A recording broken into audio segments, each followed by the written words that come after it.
welcome to another Gross University educational webinar. My name is Dominic Caminata, CEO of Gross University and industry-leading sales trainer.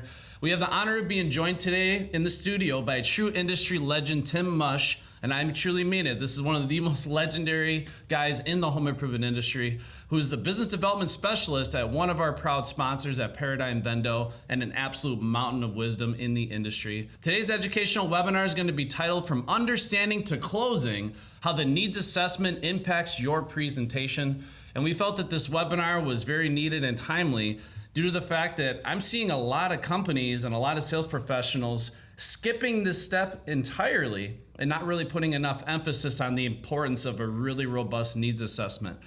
And one thing, I think I've mentioned this to you, Tim, I used to make it mandatory that on every sales encounter, my salespeople turn in their survey regardless of the outcome. Because in my mind, the survey really told the story as to what the sales rep actually did in the house, right? Sure. It was the ultimate accountability tool. And it's not uncommon for me to meet sales teams today that don't even have a survey or a needs assessment whatsoever. It's very simple. If you don't know where you're going, any road will take you there, and it's often the path that leads to nowhere. And I think Rick Gross always used to use this analogy. You could be the best sharpshooter or sniper in the world, but if you're shooting blindfolded in the dark, you don't even know where your target is, you're not going to hit it. So in this webinar, we're going to have a really in-depth conversation and break down the elements of a successful needs assessment, and also demonstrate how technology like Vendo can be leveraged in the house to give the prospects a world-class experience personalized just for them. So Tim, I just want to thank you for being here physically in our studio. It's an honor and privilege to have you here. Well, happy to be here. I love your studio. I love the facility you have here. So Yeah. You guys are doing a great job with the content you're providing for the industry. So happy to be here. So kind of starting things off, obviously a lot of people do know who you are, but those of the contractors and representatives watching this who maybe are hearing about Tim Mush for the first time, give us a little background on your journey in this industry, and of course how you became the business development specialist for Paradigm Vendo. All right, I'll try to give you the short version of this, but Yeah. kind of started when I got into, believe it or not, the solar industry. This was way back. And back then there were these tax credits on solar, especially in the state of Wisconsin. There were federal tax credits, state tax credits, and essentially what happened with the tax credits is consumers had to pay virtually nothing for these solar systems. Okay. So everything was going So it was pretty like, well. Stealing candy from a baby. Right?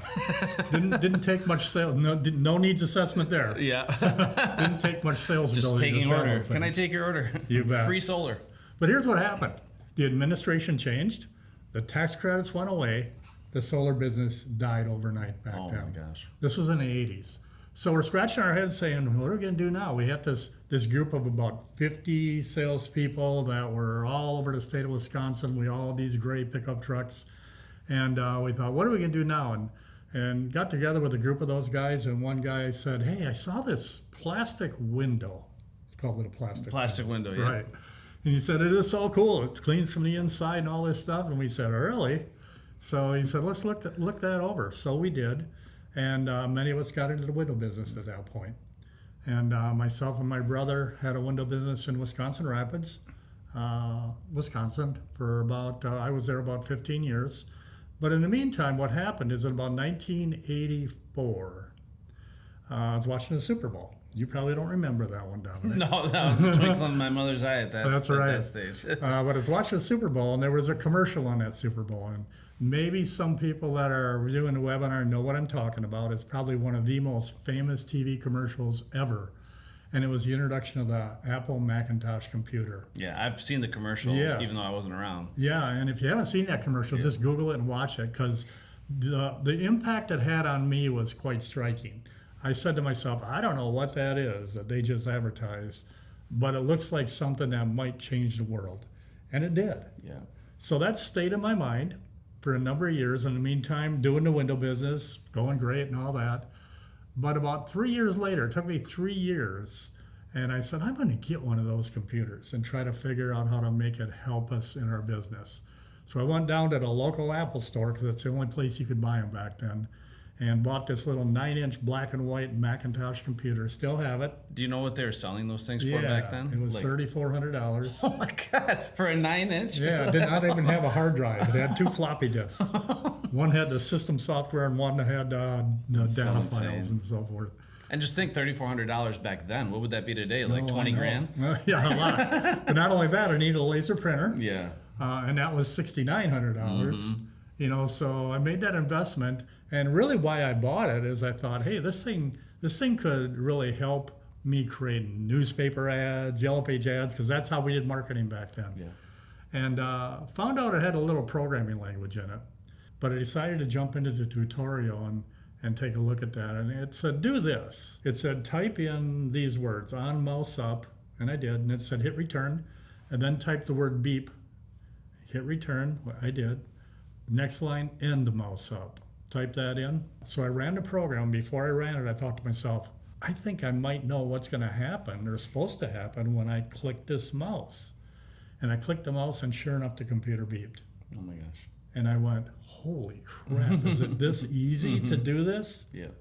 So I kind of joke with people, and I say the next words I typed in there is on mouse up, next line generate leads, next line end mouse up. Tried that, didn't work. It didn't work. No.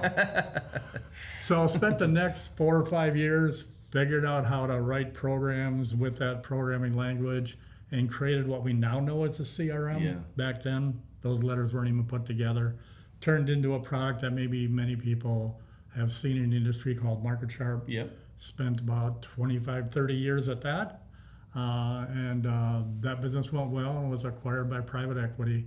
And then I had some friends in Madison, Wisconsin with a company called Paradigm that were very interested in creating this in-home selling solution. Talked to them about 12 years ago and decided, you know what, let's talk to them and see if we could maybe, you know, help them in their mission to get this product to the industry. So that's how I ended up with Paradigm. So sorry for the long No, I mean, story it's there. amazing how you kept it so succinct, because it's like what you've done in the industry literally changed the entire future of this business from top to bottom. I mean, creating the CRM, being really the first person to take that to market, and obviously it's a household name now. There's all kinds of different variations of it in our industry, but to really be kind of the godfather of that, it's not something to take lightly, and this is why a lot of people do know you as one of the legendary figures in this business. So for you to say that in a couple minutes, there's definitely a lot to chew on there. Yep. So now Paradigm Bendo, obviously we'll do more of a demonstration on it, but just give a brief explanation. What is Vendo exactly, and how does it help a sales professional execute a sales process? Sure. First off, the word paradigm, that's the company name. Yep. And a loose definition of the word paradigm is a way of doing things. Okay, the word vendo, if you look back to its original language, it means to sell. So what we got is Vendo is the product, Paradigm's the company, and we created a tool to help sell. And essentially it's an in-home presentation, quoting tool, contract generation tool, kind of a step selling tool to help salespeople really stay on track with the presentation and use technology in the presentation, because that's what consumers are really looking for now. Mm-hmm. You know, they're not looking for that 6-inch wide pitch book anymore. They're looking for things like this, you know, with technology, because that's how they're used to buying things. Well, I So, mean, you even go get coffee at a local coffee shop now, and they're sticking the iPad out the window, and you're Exactly. just, everywhere we go, we're exposed to technology. So, bet. and I think you were the first person to tell me that, is like more and more people are really just expecting it and kind of almost demanding that you have a professional, high level experience in a digital platform like this. And bet. obviously, we'll give more of a tutorial on how Paradigm Vendo is structured. But the thing I really love about it is it truly is built to support a step-by-step sales process. And it almost makes it so the salesperson has to be creative to screw it up. Like, Yes. it literally is like, here it is. Here's your needs assessment. Here's your master presentation. Here's any supporting documents you need. If you have your Engage presentation or any video content you want to display, it's all housed within that one platform. So it's really the all-encompassing tool that a sales professional would need to consummate a sale. You bet. And of course, today's headline we're talking about is the needs assessment. And I guess let me ask you, Tim, why do you feel, especially today, that the needs assessment is not getting less important, but it's actually even more important now today, possibly than ever before? Yeah, I saw a recent survey done by, I believe, J.D. Power on 3,000 purchasers of home improvement projects. And they asked them really what their experience was and what they're looking for. And essentially what the conclusion was of this survey is consumers are looking for, and here's the way they described it, a personalized experience. Yeah. They're not looking for something that's just cookie cutter and so forth. They want you to be able to flex with them based on their needs. And the content today, the needs assessment aspect, is the only way you're going to find out what to personalize for them. Yes. And that's what many people miss when they don't do this. A good friend of yours and mine who's been in the industry for years wrote a book a couple years ago, Larry Pauli, Yeah. you know Larry? Mm-hmm. And I can't remember the exact title of the book, but it was something like Today's Master Closer is a Master Opener. Mm-hmm. And too many people aren't doing a good job on the opening part of a presentation, and Yeah. they're wondering why closing is an issue. Right. So yes, I think this topic is so important right Yeah, now. so my goal, and this I train salespeople on this is my personal goal. When I get into the house, of course, I do my introduction, then we sit down and go over a needs assessment. Of course, we want to gather information, we want to discover their hot buttons, but I'm also trying to make a connection with these people and build a foundation of trust, right? And that's really what we're trying to achieve here, because my thing is, what I preach to salespeople all over is, you have no business trying to recommend or sell anyone anything until I've first established a foundation of trust and rapport. And a lot of people define this as kind of like the warm-up phase, where I'm trying to make that connection. But this is really why the survey is so essential, because it paves out the roadmap to the sale. It allows you to provide that personalized experience, tailor your master presentation to what's important to them, right? Because every homeowner is in a different situation in their life. They have different needs, wants, and desires. Maybe they have fears, hidden objections that could lead to objections if I don't get them to open up about them early on. But ultimately, I want to build a foundation of trust with these people. So as I'm going into my inspection and company story and master presentation, I already am a trusted advisor that they have respect for. They have mutual trust and understanding, right? So that's really what I'm trying to do, is make that connection with them and start this conversation. And it's important to know, when you're doing a survey, of course, it has to be conversational in nature. I've seen surveys, I'm sure you can relate to this, where literally they sit down and interrogate the homeowner for about 5 minutes. Yeah. And Rick Grosso was always a big preacher of that, is this has to be a conversation and not an interrogation. Yeah, maybe in a little bit we'll show how Vendo can handle that in the needs assessment. But it's just so important that you structure these questions properly. Yeah. And make sure that the prospect is feeling that this conversation that you're having right now is really valuable to them, not Yes. just you. Exactly. And that is so important to do that. So the questions you can generate here and use in a needs assessment, in fact, let's take a look. You sent me a needs assessment that you got, and I put it in Vendo here. And here's a couple that we have here.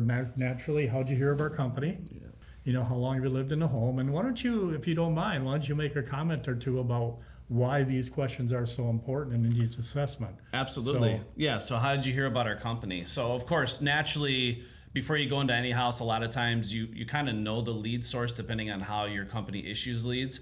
But ultimately, I want to strike a conversation. And my goal in asking this question is ultimately to determine, what was it exactly that they saw that caught their eye, whether it be a special or promotion or a product on display. Maybe they saw us at a home show or an event, because ultimately that's going to start stimulating ideas of how I'm going to design this project, right?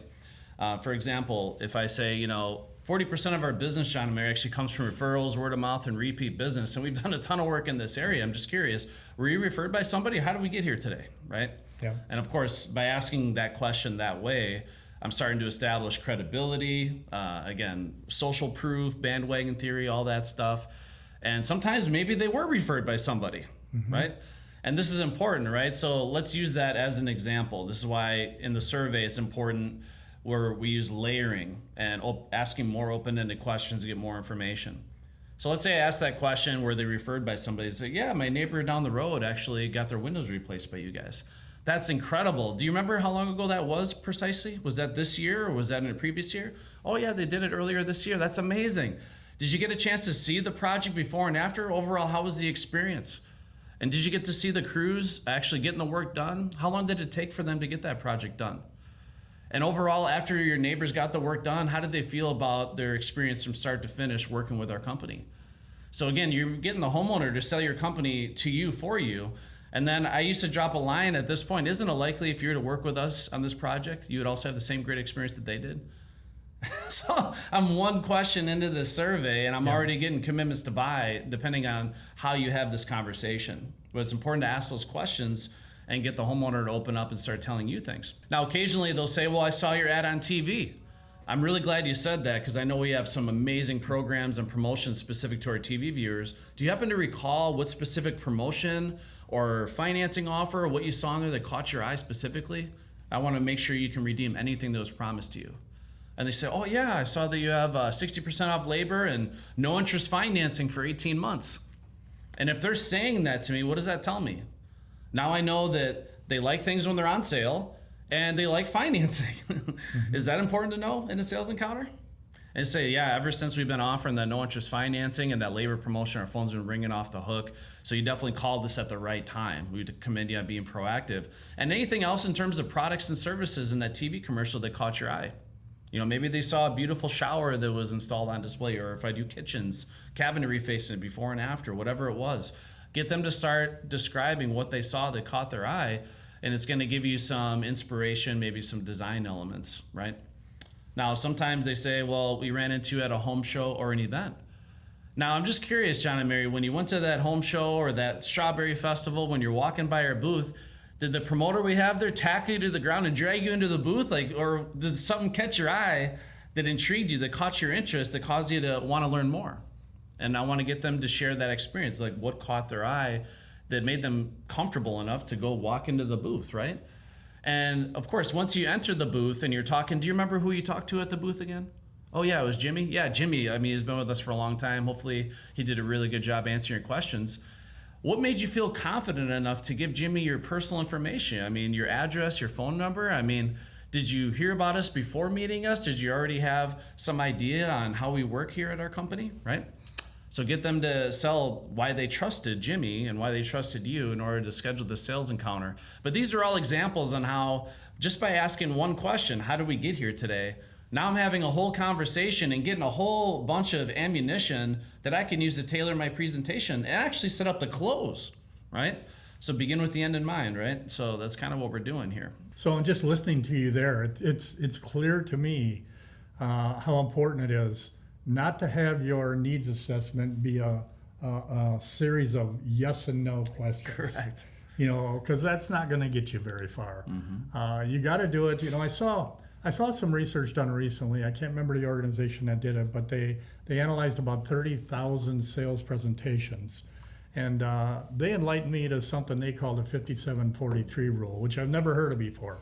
And really what it is they found top performing salespeople are speaking not 57% of the time, but 43% of the time. Yep. And that means 57% of the time is the prospect speaking. And the only way that happens is if you develop the skills to draw it out of them. Yep.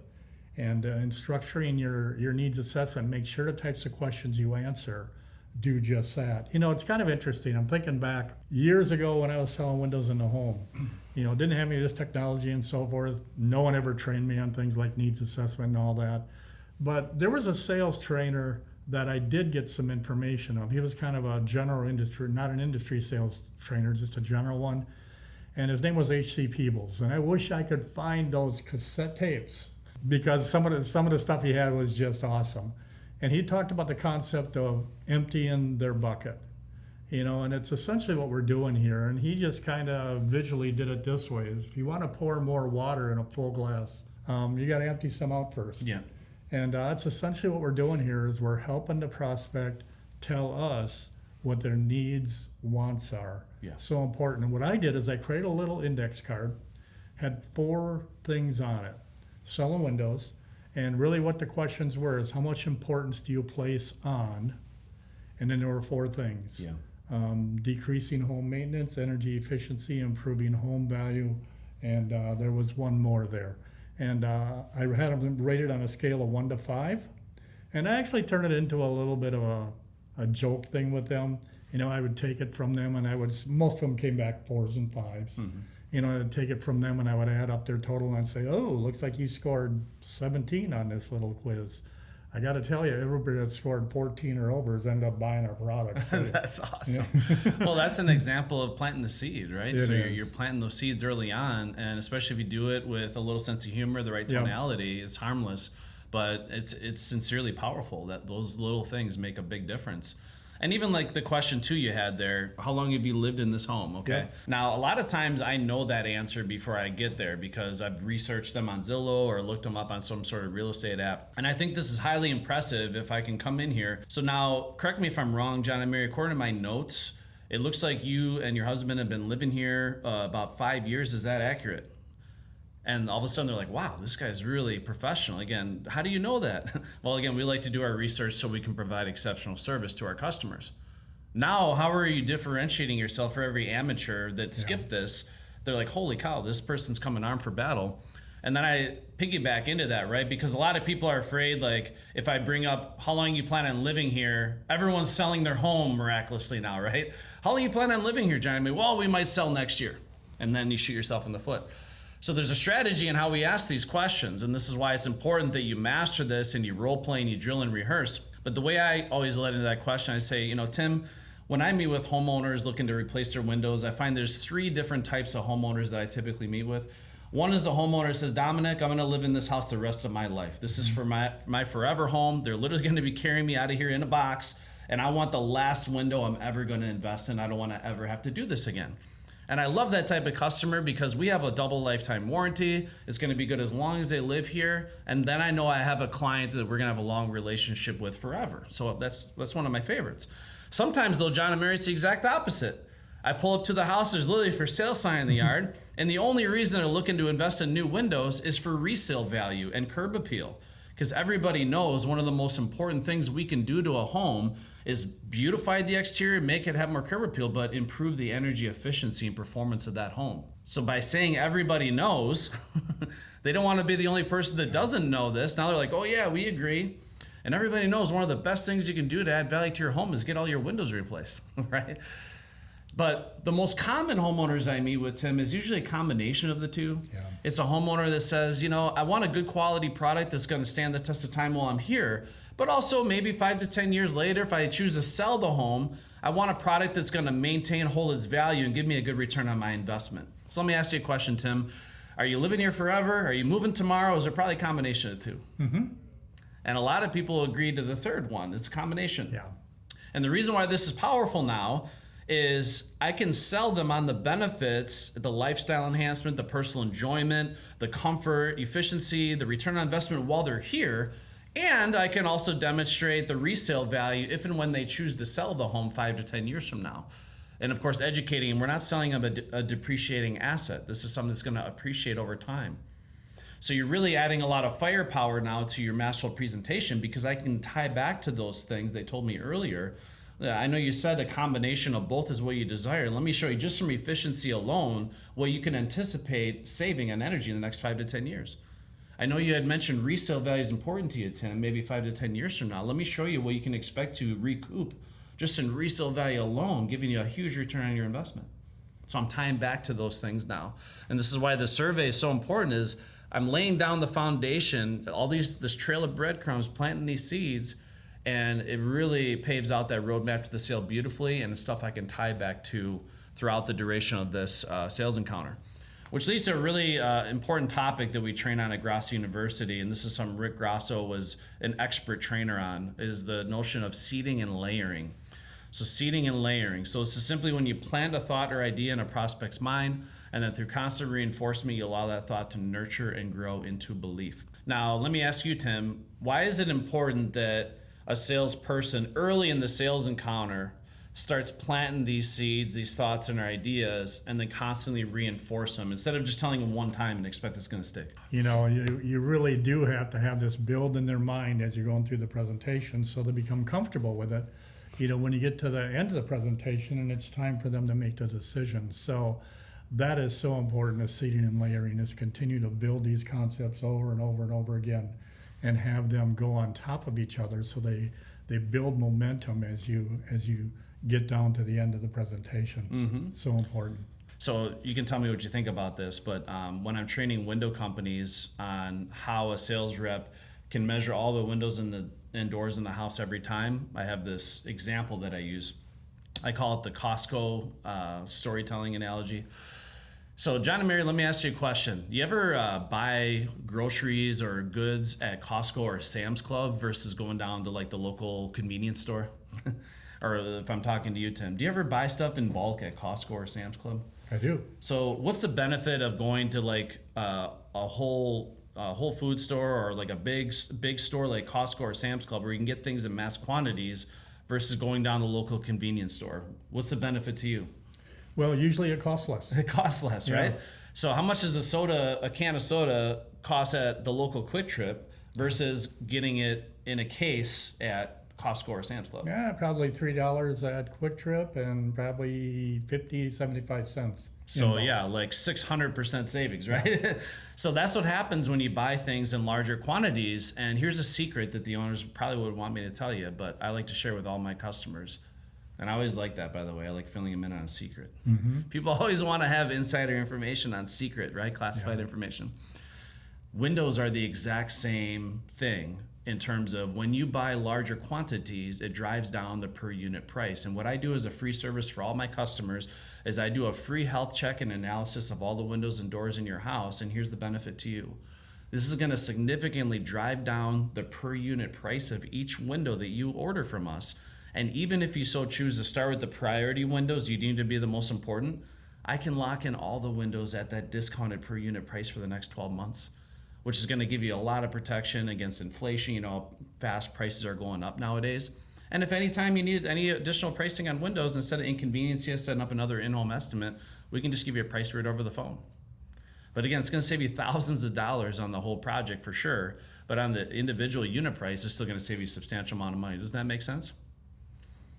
So now I'm using something that they understand, something they can relate to. This is a really powerful analogy. They're not going to say like, no, I want to pay more money per unit by getting your foot in the door. Now, obviously my intention is to do such a masterful inspection on all the windows and doors that I get them open-minded to just doing the whole house. Or by pricing out all the windows and doors. Now, if I have to, I can do a product drop. Maybe let's hold off on the doors and just do all the windows. What you're doing is you're significantly increasing your average sale. Now you use the analogy of we got to empty the glass before we fill it. One image I always had in my head is I like to picture prospects like icebergs.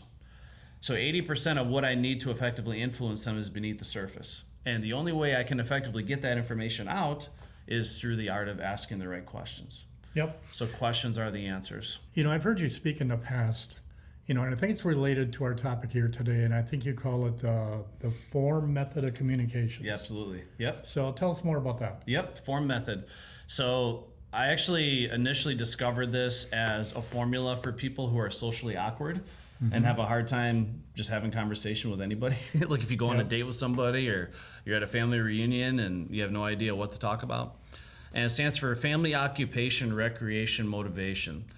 So throughout the entire needs assessment, and this is part of making a connection with that homeowner on a personal level, is I want to make them feel special. I want to make them feel important. And the way I can do that is get them to talk about themselves. And especially when you show sincere, genuine interest in getting to know and understand them on a personal level, maybe even when it comes to family matters. And especially if we can share these things back and forth. But starting with family being the first one, I'm intentionally trying to better understand their family dynamics, their family situation, some of the family motivations for why they picked this specific neighborhood or school system, or you know why they decided to move into this house in the beginning. Maybe there's a certain reason for their family based on the age of their kids. And maybe the community, the safety of the community. So I want to start to ask these questions to get to better understand the family dynamics. And of course, if I can relate to them, if I have a wife and kids, which I do, and I'm sharing my family scenarios and it's relative or similar to theirs, people want to buy from people who are like them. And if they see me as a father and a husband and going through similar situations, we have a lot of commonality, things we can relate to. That makes it very easy for them to trust me and, of course, give their business to someone like me. Now, of course, occupation. Can you see any benefit to understanding someone's occupation? in terms of how to tailor your presentation. Are you going to sell a mechanical engineer maybe a little differently than someone that maybe is a pastor at a church or someone that runs a restaurant or a customer service oriented business? So it's important to understand who you're speaking to, and it's going to give you some insider information as to their personality type. So we kind of use a broad brush here. We lump personality types into really 3 categories. We talk about the collaborative type individuals, which again is my favorite. They kind of go with the flow. They appreciate the process. They're very collaborative in nature.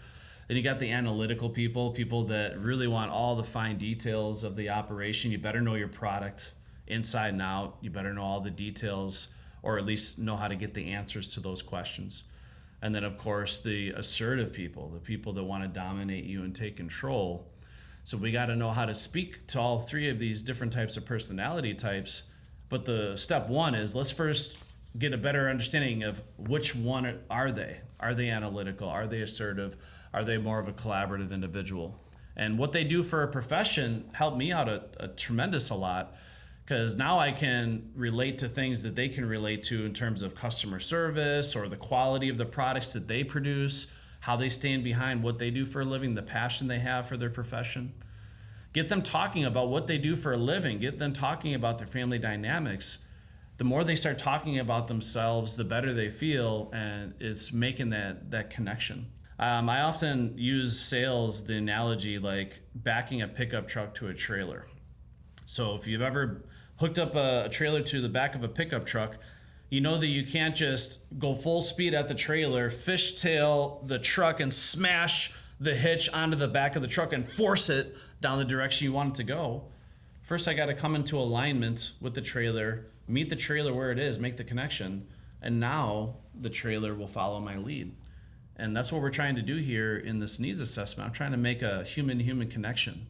I'm trying to better understand these people, and once I've made that connection, now when I follow them down the path, whether it's through Paradigm Bendo or any other program of my sales process, they're going to follow my lead, and I'm going to get a lot less resistance, right?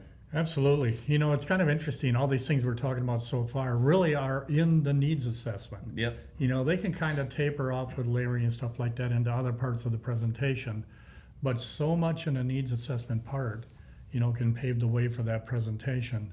So let's talk about hot buttons. Mm-hmm. You know, and I think some of the things you made comments on up till now have certainly touched on some of those things. But what techniques can be used to really discover what their hot buttons are in terms of what the service that your company has offers and how it solves really what they're really excited about? Yeah, so when I was selling bathroom showers, the one-day bath systems, I would make this very conversational in nature. And I would basically summarize what we do to 3 categories. I'd say, Tim, you know, at our company, we specialize in 3 different bath solutions. One is beautiful, roomy walk-in shower systems. One is tub shower combos, bathtub and shower combos. And then the third is accessible and therapeutic walk-in bathtubs. So out of those 3 categories, which specific type of bathroom renovation is most appealing to you? And then they say walk-in showers. Great. I mean, I'd say most of what we're doing is walk-in showers today. Now, specifically looking at that walk-in shower, are we looking for walk-in shower more to maximize the space and make it more functional?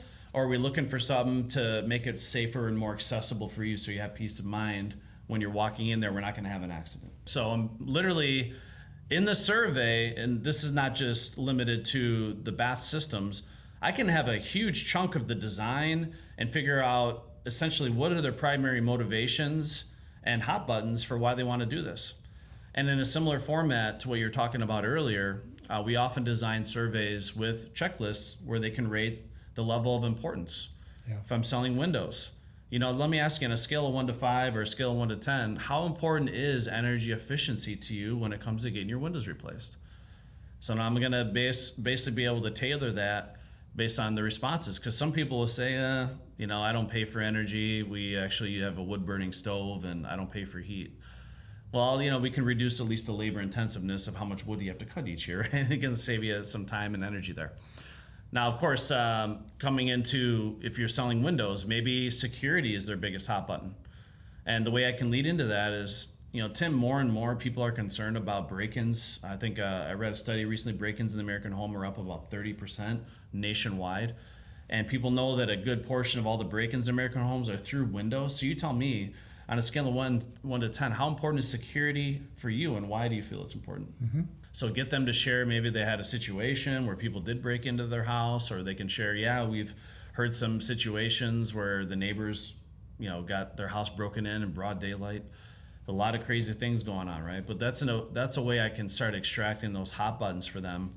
Now, if they say that energy efficiency is their number one hot button and security is not, guess what I'm going to do? I'm going to show them the most energy efficient window they've ever seen in their life, and I'm going to really tailor my whole presentation around efficiency. If they say efficiency is not important, but security is their number one priority, I'm going to show them the most secure replacement window they've ever seen in their life. And it just so happens that they both coincide together, right? By engineering the most efficient window, security is there as well. By engineering the most secure window, efficiency comes with it as well. But this is what we're talking about. With the right needs assessment and discovery, it gives you so much ammunition to tailor your master presentation, and you can speak to what's truly important to them. Yeah, let's talk a bit about objections, hidden objections, and what a properly designed needs assessment can do to smoke those out early so you can handle them. So in many cases, they don't come up later. As an example, what are your thoughts on doing certain things in the needs assessment related to how they're going to pay for this project? Yeah, I think that's really, really important, because a lot of people are afraid to bring up anything pertaining to budget and financing because they're afraid that it can cause an objection to occur. But again, with all these things, it's not what you say, it's how you say it that matters. So you can see we have a question on here. It says, to help us better tailor the project to be affordable, please select a monthly investment range below. Obviously, that's not how I would phrase that question. So the way the question's written is not necessarily how I would ask it. So the way I would ask it is, Tim, everybody knows that one of the more expensive renovations you can do in a house is get all the windows and doors replaced. But I want to ease your mind that one of our best features at our company is affordability. We literally have 8 different lending partners. I have about 140 different budget plans I can customize just for you. Obviously, your time is valuable. I don't want to waste your time showing you hundreds of options that aren't relevant to your current comfort and financial means. So what's really helpful for us to design a project that's perfect for you is if we can have a comfortable range you wouldn't want to go above for sure. That way, when I'm recommending different products or solutions or scope of work, I can make sure that I'm sticking within the confines of what matters to you most. So if you don't mind, Tim, if you could select a budget range you wouldn't want to go above for sure, that way when we go through recommending things, I know it's perfectly comfortable and within your affordability. Yep. Oh, great stuff. Yeah, so that's an example. Yep. And nothing works 100% of the time, but you'd be surprised 60-70% of people will go ahead and select a range. And how empowering is that for a salesperson at this stage to have the homeowner committed to a budget range already? Yeah. And I think this is a mistake some salespeople make. Let's just talk about financing. A lot of salespeople don't talk about financing until price is on the table, and then they throw it out there as a Hail Mary, hoping the homeowner just latches onto it. If you follow the system correctly, the homeowner should already be prepped and conditioned that more than likely they're going to finance this. As a matter of fact, this is the way everybody buys, is by leveraging financing, affordability, right? And financing is so important because when you're armed with the power of financing, and especially if I can nail down a budget range that works for them. And I've had people at this stage, Tim, they're like, yeah, we could swing $500 a month. When I have that budget range, I no longer have to sell on price anymore. We're not price competitors. We're not here to win a bidding war with Chuck and a truck. If I'm limited to the means on what that homeowner can do as a cash investment, I'm significantly limited at the negotiating table in terms of my leverage. The prospects maintain a great deal of leverage at the negotiating table if I'm only confined to what they can afford in terms of cash. With financing, especially if I nail down a budget that works for them, then you no longer have to concern yourself with price. It's affordability. Now, some people may think that sounds the same, but it couldn't be more different. And I talk about this all the time. We talk about technology, right? The cell phone here. How many people own a cell phone? How many people, if you walked into your local cell phone store and saw a cell phone for $24,000, how many people would buy it? Well, maybe back in the 80s, they would have paid all this money for technology, but nobody would buy a cell phone for $24,000. However, how many people have a $200 a month cell phone bill? Most people. The average cell phone bill in America is $145. If you break that over the course of 10 years, like a lot of budget plans are, that's $24,000. 24 grand. And why do people pay it? Because it's affordable. That's the difference. And our society, we're conditioned to finance everything. I forget what study it was, but they said 85% of people that own automobiles finance, even luxury brands like Mercedes and BMW, they finance them. Well, that is very true. I saw the same study, and for those of you out there that are listening to the webinar that aren't really hooked up with some great financing partners that can teach you to use it, you got to do that, or you're just leaving so much money on the table. I know that's really not the topic here today, but every time I get a chance, I want to make sure to make that point of how important financing is to your success. Yep. So absolutely. I want to talk about another example of seeding and layering in the survey, because I'm planting these seeds early on that obviously grow into the mighty oak tree later on in the process. But one of them is price conditioning. Price conditioning is another one of those things that needs to be done early and often throughout the sales encounter, because part of being a sales professional is being an agent of influence. In order to be an agent of influence, I have to be able to reprogram someone's belief system. How many people believe that they have to spend over $1,000 a window to get a good quality window before you get there? Almost nobody, right?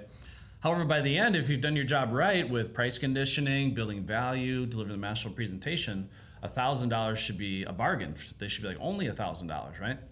But here's an example in the survey how I can start price conditioning. We talked earlier about how long have you been living here, right? And I do that research a lot of times in advance. According to my notes, you've been here for the last 5 years. Is that correct, Tim? Okay. Now, let me ask you, Tim, when did you first consider getting these windows replaced? Was it 5 years ago when you first bought the house, or is this a new development that occurred in your home? No, I wouldn't say it's really a new development. I've been thinking about it for quite a while, actually. Yeah. Would you say probably shortly after you bought the house, you realized that at some point these windows are going to need to be updated? Yep, knew it from the beginning. Yeah, well, that's very common, right? This is what I see, especially with original windows like this from the 1970s. And let me ask you, Tim, what do you feel is one of the number one reasons why the windows haven't been replaced over the last 5 years? Could it have been the... Mainly money. Yeah, you got. I mean, there's other priorities, right? Well, right. If you got a leaky roof, you fix it right away. Windows, most of the time, they're not broke. Yeah, yeah, exactly. They're still there. Yeah, it has to get pretty bad before people are like, okay, now I definitely have to do something.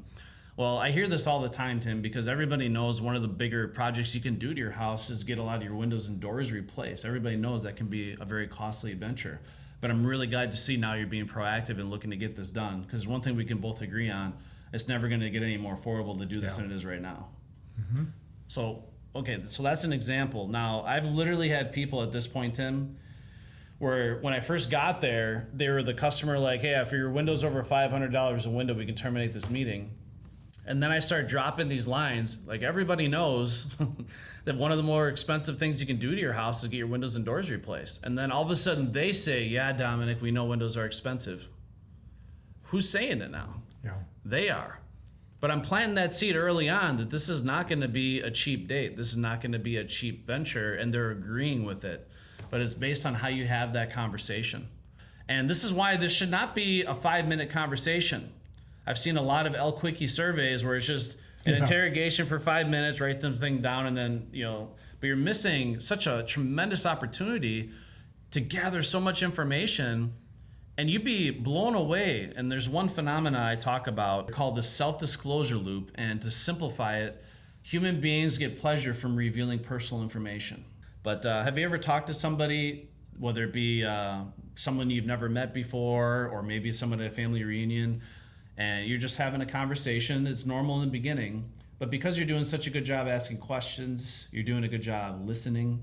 Maybe you're the first person to listen to them in a while. Right. All of a sudden, they start telling you a bunch of personal information, like almost too much information. Yeah.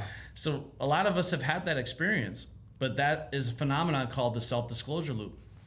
And there's hundreds of studies on this, but essentially you can hook a person up to a 3D MRI machine, and when they start revealing personal information about themselves, it releases dopamine and serotonin and the feel-good pleasure drugs, those neurotransmitters that make them feel good. And you can activate this intentionally as a salesperson. And here's how you do this. By asking the right open-ended questions, practicing true deep listening, which means you're listening with your ears, your eyes, and your intuition, maintaining eye contact and truly listening.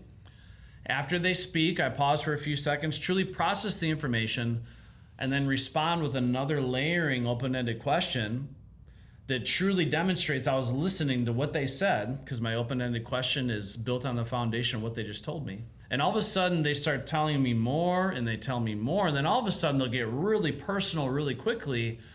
And why does this matter? When you activate their self-disclosure loop, you want to talk about a homeowner revealing what's truly on their mind, what hot buttons they have, or what hidden fears or objections they have. That's where you really tap into the 80% beneath the surface and the iceberg. You get them to truly open up to you. And when they get to that level of comfort speaking to you, what's the level of trust now? But salespeople don't listen. So you said the study that salespeople, top performers, listen 43% of the time, or they speak 43% of the time. Selling is not telling. And there's so many trainings now that are structured around talk less, sell more. That's really the name of the game now, because all the data is speaking to that. Yep. Now, here's one thing I just want to warn people. We're talking about the survey, of course, the needs assessment. Asking questions should not be limited to the discovery phase. So here's where a lot of salespeople make a mistake, and this is why Vendo is such a great thing. It really walks you through the whole sales process. A lot of salespeople, Tim, what they'll do is they'll do a good job asking questions in the beginning stages, but then as soon as their sales hat comes on, they start talking. Yeah. And I used to see this on ride-alongs. It used to drive me insane. As soon as the company story came on, they didn't shut up for the last hour and a half. Literally like an hour-long monologue. The sales rep just talking, just like me right now, right? But the whole point is you got to prepare in advance, next level preparation. This is something you can do as a mastermind group. How I can strategically ask questions, of course, in the survey, build a connection, build a rapport, all these different strategies, but then also throughout the company story, the product presentation, the entire sales process, keep the homeowner talking, keep the spotlight on them. I saw some data that came from our friends at Rilla, and I'd be interested in your thoughts on this. But I Yes. think one thing they pointed out is the speed of the salesperson talking is also an issue. And I think their advice for top performers is slow down. Yeah, patience. Yep. And that stems also from listening and pacing. So what they found is top performers actually have a more balanced talk ratio, but a slower talk speed, especially when price is on the table. They get more patient. They increase their patience. So it's a very simple concept that sales is a transference of feeling and emotion. And they've done studies that show that the prospect's heart rate will actually mimic or mirror the sales rep's heart rate. So if I'm talking 1,000 miles an hour, or if I get into the closing sequence and I'm getting tense, I'm getting anxious, and then I increase my talk speed because I'm uncomfortable, or I don't have proper pacing, and when they throw an objection at me, I immediately jump down their throat and start flapping my jaw. That kicks that homeowner into fight or flight. It makes them uncomfortable, and it increases their level of anxiety and stress. When someone speaks too quickly or they speak off pitch, it makes them seem like they're not as confident as well. When someone's really confident, they're going to have a relaxed, confident, assertive tone that is easy to understand. It's not going to be too high pitched. They're not going to be talking too quickly. You've seen that when people get nervous, they all of a sudden increase their talk speed. So if you're a confident sales professional, you want to keep the homeowner comfortable and relaxed. And that's something that Rick Grasso always preached, is you cannot close somebody unless they're comfortable and relaxed. Slow down, increase your patience, and practice more true deep listening. The problem in the industry, Tim, is sales reps a lot of times really don't listen. Yeah. The way we explain it is there's a big difference between listening and waiting for your turn to talk. Exactly. And that's what a lot of salespeople do, is they simply wait for their turn to talk. But if you look at the needs assessment, okay, what am I really trying to accomplish here? I'm trying to build a strong foundation of trust. I'm trying to build a strong foundation of mutual respect and understanding for one another. I'm trying to make a connection with another human being and get to know them on a personal level. I'm trying to establish commonality. So commonality is not something to take lightly. People want to buy from people who are like them. And we've done conversations on this in the past. People want to buy from people they know, like, and trust, right? This is where that begins, is right here in the discovery.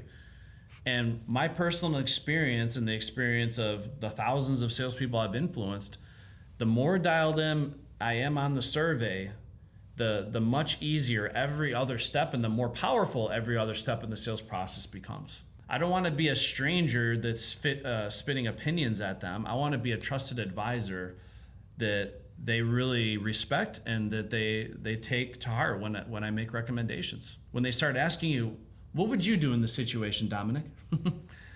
That's when you know you really knocked it out of the park. Or what's your opinion on the matter, Dominic? When they're starting to ask you for your advice, you can already start to feel that you're a trusted advisor, that you're somebody that they really respect the opinion of and they want to get educated from. So yeah, the survey definitely is a roadmap to the sale. Again, as we said at the beginning of this webinar, if you don't know where you're going, any road will take you there. And speaking of roadmap to the sale, Tim, if you don't mind, can you share a little bit more on how Paradigm Vendo can really help a sales rep map out that roadmap to the sale from needs assessment all the way through the inspection and the product master presentation? Yeah, I'll just give a quick little tour here. As you can see here, we actually have, how many steps you got in your sales when you train sales? 11. 11. Yeah, we only got 5. I added 1, and all it is preparation. And the reason why is because I found that industry-wide, there wasn't enough emphasis put on how you can prepare for a day of lead running. And this is physically, this is mentally, there's a lot of things you can do to research in advance. But I talk a lot about health and wellness, taking care of your temple, you sell proportionate to how you feel. Good advice. Yeah. Before we dive into Vendo here, just one quick question. Yes. And I know there's no really hard answer to this, that's just it. Is when we're talking about the needs assessment portion of the presentation, how do you visualize that in terms of how much time do you spend on that? Yep. I know the needs assessment kind of evolves into other portions of the presentation, especially with layering and stuff like that. But if you're just thinking about the needs assessment and the survey, so to speak, are we talking 3 minutes here? Are we talking 15 minutes? Just give the folks some ideas there. So it would be difficult for me to get through the survey in less than 15 minutes. Right. So I'd say 15 would be on the low end. That would be pretty fast. I'd say the most common for me and for the top performers is actually between 20 and 30 minutes to do a proper discovery, because we're trying to accomplish a lot of things here. Yeah. But you'll find that if I front load this process, it makes the rest of the sales encounter more efficient. If you talk to Dan Coombsbury, our trainer, he spent at least 45 minutes on a survey. But then again, the rest of the sales process was so much easier. I mean, if you knock the survey out of the park, you literally feel already you're this close to earning their business. As long as you don't screw up your demo, you feel like you're this close. And that's why it's so powerful. I can't imagine a world where I'd go into a house and just start demoing, not knowing at all like who these people are, what's important to them. But as funny as that is, it's like there's so many companies out there that don't even have a survey. And it's not just that you have it. Are you properly trained, and are you truly role-playing, drilling and rehearsing how to do it? Because it's not just going through a list of questions. There's a strategy and there's a technique to how to best go through a survey and discovery. So it's the best advice I can give to those of you watching. You got to be role-playing with your team this needs assessment over and over again, and make sure you even test your salespeople on it. Let's go through and role-play, and we'll fine-tune it along the way. But this is all part of that post-training molding and support that needs to be expertly executed across your team. All right, well, let's take a look at how technology can help you accomplish not only this, but take you through the rest of the presentation as well. So Vendo is really designed to work on 5 different portions of the presentation. And these 5 sections here will work well whether you're using Dominic's sales system or other ones out there. They kind of blend into every one of these. It works best with ours though, right? Yeah, absolutely. We've already talked about the needs assessment aspect of it, and within Vendo, you can create your own needs assessment with the types of questions you want and things like that to keep your salespeople on track. But once you get that done, then it's time to do inspection and measure. Now, I kind of preloaded some of these things, so here we got a bunch of window measurements and so forth. One thing I do want to point out is it's so cool how Vendo allows you to do things like measuring. With the iPad here, and I'm not going to do it here so we don't have any windows, but if I clicked on a little icon next to the width or height, it turns the iPad into a measuring device, and you just do this and that. Yeah, augmented reality. When I first saw that, I mean, I'm like, oh my God, where the future has come. Because if I'm a homeowner and someone's in my house doing this, I mean, it's so impressive. And I think it was you that said it best. It gives the homeowner the feeling of working with a first-class organization, right? You bet. So I absolutely love that, and the fact that it saves that in the final proposals and stuff too, the images and the measurements, right? Absolutely. So yes, for example, if I go back here, if I go to this particular window, I don't think I have a picture here, but you can put pictures of the existing window in there and spot problems. You notice you can add conditions like, oh, this window's drafty. So the inspection part of this part of the presentation is really something you want to get the consumer involved with. Mm-hmm. Don't say, okay, I'll be back in 10 minutes. I'm going to go measure your stuff. Yeah. Get them involved with this, and I think you'll find it very, very effective. Just one thing I just want to point out too that I really loved, and so after I did an inspection, and this is before Vendo, pre-Vendo, one of the most powerful parts, again, you got to repeat, review, remind. You got to say things more than once in order for it to sink in. But I would do a full summary recap of everything we discovered during that inspection, because it really hammered home, like, okay, I'm really happy you called us out here now, because ultimately we want to get the commitment, whether it be with us or any of our fine competition. Getting this project taken care of is definitely something they need to do sooner than later. And it's Paradigm Vendo actually provides an inspection report where it literally breaks it all down for you. So it's really organized. It makes it super crystal clear. When you talk about the cycle motivation, the awareness, the pain and trauma, their need and desire to invest in a solution. I just really love that feature of it. Between the augmented reality and the inspection report, that's going to go a long way into help you creating urgency. You bet. So once you get an inspection and measure done, then it's time to talk about your solution. Yeah. And here you can have anything you want in here. If you have an engaged presentation, bang, it just loads right from here. That's where your company story could be told, whatever the case may be.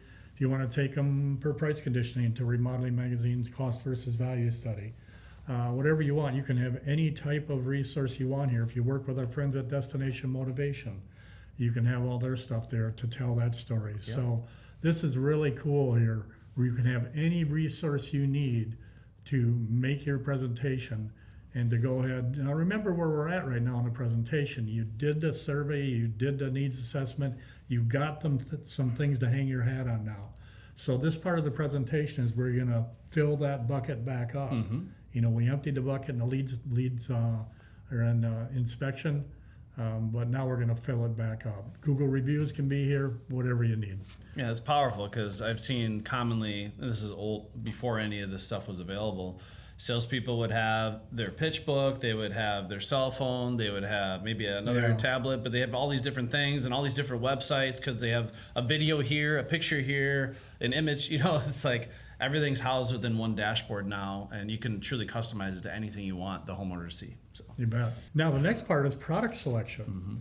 So this is something that we think is really, truly kind of special in Vendo. We call it a guided shopping experience. So what we mean by that is, how are people used to buying nowadays? Amazon. Yeah, they're used to buying on visual things like that, and where they're making product selections and stuff like that.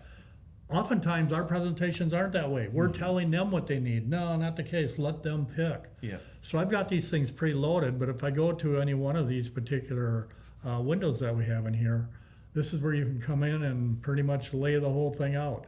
And what I mean by that is, here's where you select the colors. The outside color, the inside color. Then you can see like exterior views of the window, interior views of the window. Here's where you select grids, things such as that. Mm-hmm. So you're letting the consumer shop right here.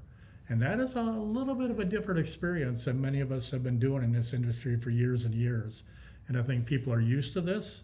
And now we can guide them through this process, and they're making the selections, of course, based on our recommendations from what we discovered. But this is a fun part of the presentation that really, really works. Yeah, well, one of my favorite lines, because often you get homeowners asking, like, what's the price? What's the price? Or how much is it going to cost? And I would respond, John and Mary, totally honest. I'm just as anxious to see how much it's going to cost as you, because ultimately you're the one that's going to design your project, right? So once we actually have you design it, then we're both going to have a better understanding as to how much it's going to be. And you're saying that sincerely, because they are designing their project right then and there on the program, on the app. Yeah. And I think that's just, again, so much more professional compared to a sales rep just chicken scratching a price on the back of a napkin and sliding it over. or just looking at a still image. They're literally, as they're picking the different options, they're seeing it come to life in the visualizer. I think a lot of people today would really appreciate that, and it sets you at a much higher level of professionalism than the competition. And back to that J.D. Power survey, they're looking for that personalized experience. That's exactly what That's that exactly gives what them. it is. So once they've selected the products, time to get them the price and the quote. So here's where you have pretty much a layout of everything that you put together in there for them. Again, nice little pictures of the project. You can select discounting or promotions that you have here. One cool thing that the program has in it is, if you're not careful, sometimes your salespeople can offer more discounts than you want them to give. And there are thresholds in here that you can set that if they go over a certain amount with various promotions, it'll stop them and say, hey, you need to get permission to go forward. And what it'll do is it'll send a text and an email to the sales manager or owner, That's so awesome. saying, hey, here's what's going on. When it sends them the text or email, it sends them a copy of the proposal so they can see exactly what it is and they can approve it or not. It's So awesome to instead of have those guardrails in place, because it's not uncommon, whether a sales rep made a pricing mistake or they just keep throwing all these discounts at the homeowner until they roll over and buy, which is Right. common in the industry, turning these jobs that are upside down. We're not going to allow order taking. We're not going to allow, especially if you're on a PAR system. PAR should matter, meaning that's the lowest dollar amount they're allowed to sell it for without authorization. Now, here's a point that you made earlier. You were talking about occupation, and you got this engineer guy, and he's going to want details. So some things that you can do here, you can give them a very brief summary of the proposal, or you can click on design details and give them all the details they need there Nice. to fully make the decision that they need to make. So of course, finance options, we have Paradigm Finance built in here. There's also all sorts of other finance companies. Don't matter which finance company you use, it can integrate with Vendo and actually present the payment options for them. So the cool thing is, it really appears that you can build this thing out. So not only does it help with pricing and personalized experience, but it literally walks the sales rep through the closing sequence. Yeah. And if you have a certain roadmap to the sale that you want your sales team to follow, this literally makes it kind of dummy proof. It's like step by step walks them through between price delivery, financial terms, again, any of your price drops, how you're presenting the different promotions or specials. Yeah, if you notice here the way it's presenting price, of course it's got a down payment there. We didn't even add a promotion there. We could add a promotion, but it's got the estimated payment there, Yep. which is right in line with what they said in the survey that they were comfortable with. Only $2,000 down. Yeah. That's right. Yeah. Yeah, that's it. Okay, when you get to this point, you click proceed, and then of course it's going to go ahead and create the contract for you. So it's going to be totally paperless. You can create all sorts of other documents that are important for this if you wish, but we'll just do the contract. If you got photos, you can put them there. Who's signing? That's And great. by the way, all the leads that you get come from your CRM, just come right into here. So here you have the contract that you use currently. We just drop it in Vendo and merge in these fields. So they have the proper information, a summary of the proposal, and then you got details. You got pictures, so there won't be any question like, I didn't order grids like that. Yeah, you certainly did. This is the contract you signed. So you keep going here. If I click confirm, it would allow them to sign the contract digitally, and then it's done. Yeah, and you can basically edit this dashboard so it gives the homeowner as much or as little information as you want. That's right? correct. Yeah. Yeah. So if you don't want them to see like a price per unit, Right. if you want to focus more on the total investment, or like you said, if it's not a mechanical engineer that wants all those details outlined. But one thing that it just crossed my mind, I was looking at that appears like it would have a profound impact on retention of sales and eliminate any of those back-end confusion in production. So streamlining production, helping with retention, less cancellations, because it's pretty crystal clear what they're getting. Because again, if a sales rep is chicken scratching an agreement, writing by hand, and their handwriting's not even legible, and the homeowner wakes up the next morning, like, I don't even know what we ordered here. Having that personalized proposal generated here, again, they designed it, they own it, eliminates any confusion, and eliminates any back-end mistakes as well. So You bet. And I want folks to also know that these steps that you have here can be renamed anything you want. yep. Okay, they don't have to be exactly what we have here. So that's a little quick overview of how Vendo can help with the whole presentation part. We focused today quite a bit on needs assessment. What do you got for review? What do you want to do to leave people with? Yeah, so the biggest thing I wanted to get people to take out of this webinar is don't underestimate the power of a proper discovery. Again, if you don't know where you're going, any road will take you there. If your sales professionals are watching this, or if you're leading a team, and they're not expertly trained on how to navigate a really robust needs assessment, that is an area we highly recommend that you focus on. Obviously, we have boatloads of training available at Gross University. They can walk you step by step through that process. We can tailor it specifically for the products and services you offer.